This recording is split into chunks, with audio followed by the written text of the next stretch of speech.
जब राम और सीता वनवास के दौरान महर्षि अत्रि के आश्रम पहुंचे तो वहां एक ऐसी मुलाकात हुई जो आज भी हमें बहुत कुछ सिखाती है। अनसुया, जो अत्रि मुनि की पत्नी थी, उन्होंने सीता से एक गहरी बातचीत की थी।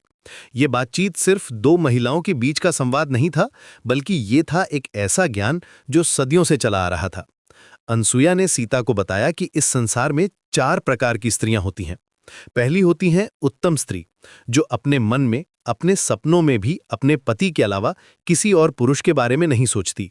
उसके लिए उसका पति ही उसका सब कुछ होता है, चाहे वो कैसा भी हो। दूसरी होती हैं मध्यम स्त्री, जो दूसरे पुरुषों को अपने भाई, पिता या पुत्र की तरह देखती हैं। तीसरी होती हैं अधम स्त्री, जो सिर्फ धर्म के डर से या कुल की मर्यादा के कारण अपने आप को संयमित रखती हैं। और चौथी होती हैं अधमतम स्त्री, जो केवल भय या अवसर न मिलने के कारण गलत रास्ते पर नहीं जाती।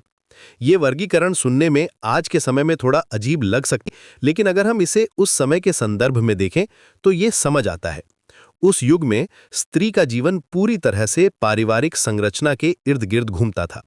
अनसुया का ये ज्ञान सिर्फ नियम नहीं था, बल्कि ये था एक ऐसी व्यावहारिक सोच जो उस समय की सामाजिक व्यवस्था में स्त्री को सुरक्षा और सम्मान दिलाती थी। अनुसुईया ने सीता को यह भी बताया कि पति की सेवा करना ही स्त्री का सबसे बड़ा तप है।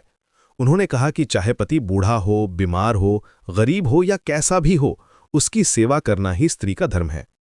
ये बात आज के समय में विवादास्पद लग सकती है, लेकिन उस समय ये एक ऐसी सोच थी जो स्त्री को एक मजबूत पहचान देती थी।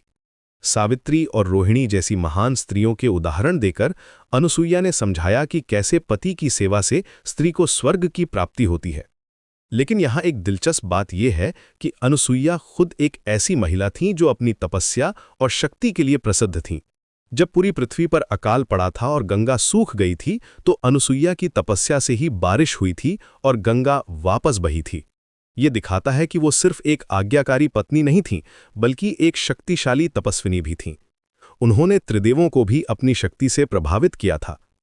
इस पूरी कहानी में एक गहरा संदेश छुपा है।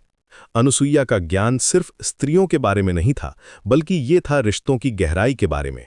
उन्होंने बताया कि सच्चा प्रेम वो होता है जो बिना शर्त होता है।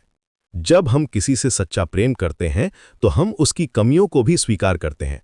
यह सिर्फ स्त्री पुरुष के रिश्ते में नहीं, बल्कि हर रिश्ते में लागू होता है। आज के समय में जब हम इस कहानी को देखते हैं तो हमें ये समझना चाहिए कि अनुसुईया का संदेश सिर्फ आज्ञाकारिता के बारे में नहीं था। वो बात कर रही थीं समर्पण की, प्रेम की और रिश्तों में निष्ठा की।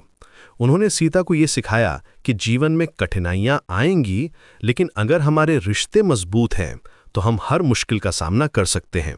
यही कारण था कि सीता ने राम के साथ वनवास को भी खुशी से स्वीकार किया था। ओम शांति।